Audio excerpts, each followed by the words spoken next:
Hey there, Brett here with Quarter Properties, your Myrtle Beach area real estate expert. And today I want to hop on here and just do a follow-up on last week's video.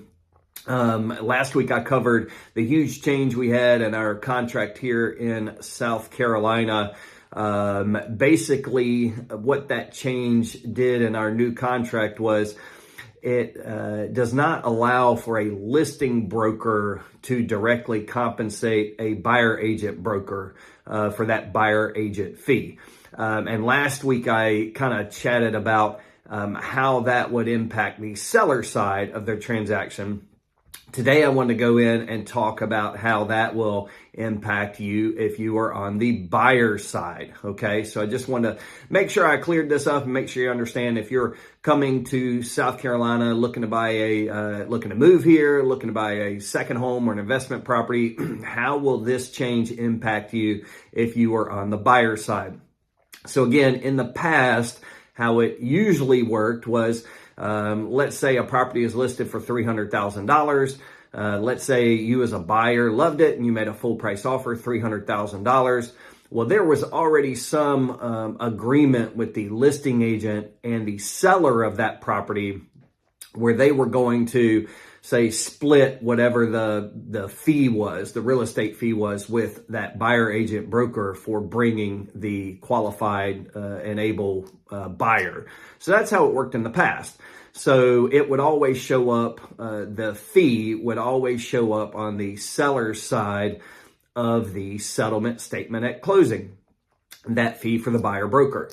Now, let me say this, because it shows up on the seller side of the statement, we've kind of always got this, I would say, misnomer that the seller pays the buyer broker fee. Okay, listen, it does show up on the seller side of the statement, but here's the deal. All money comes from a buyer. All the money comes from the buyer.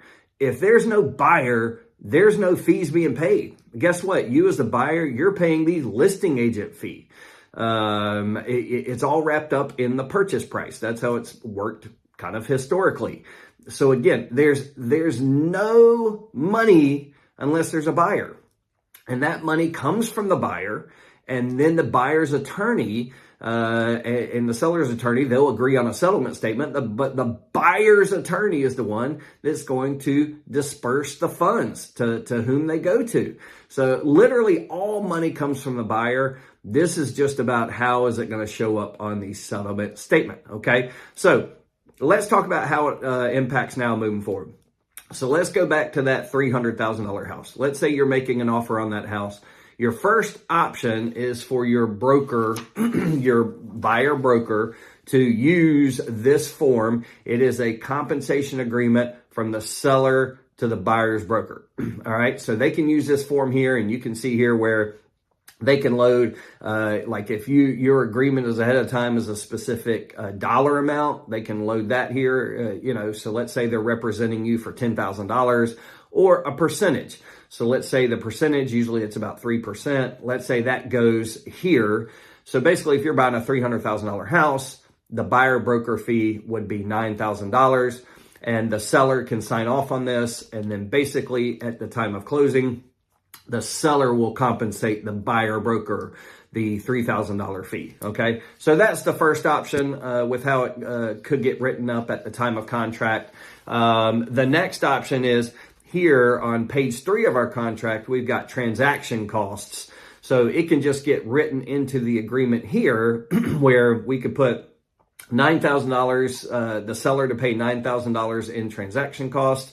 And they can initial here where up to $9,000 of that can go towards the buyer broker fee. Okay, so that's another way that it can get done. It can get written into the offer this way. So we've got one of those two ways that your buyer broker fee will end up on the seller's side of the settlement statement. But again, all the money is coming from you. $300,000 purchase price.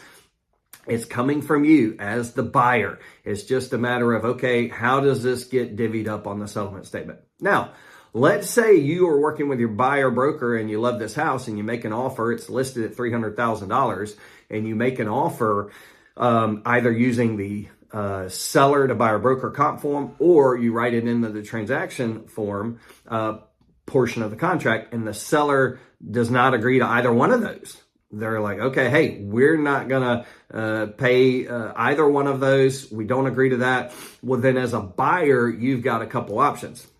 Number one, if all you're willing to pay is $300,000, well, and you know your buyer broker fee is 3%, then $291 is your offer. Okay.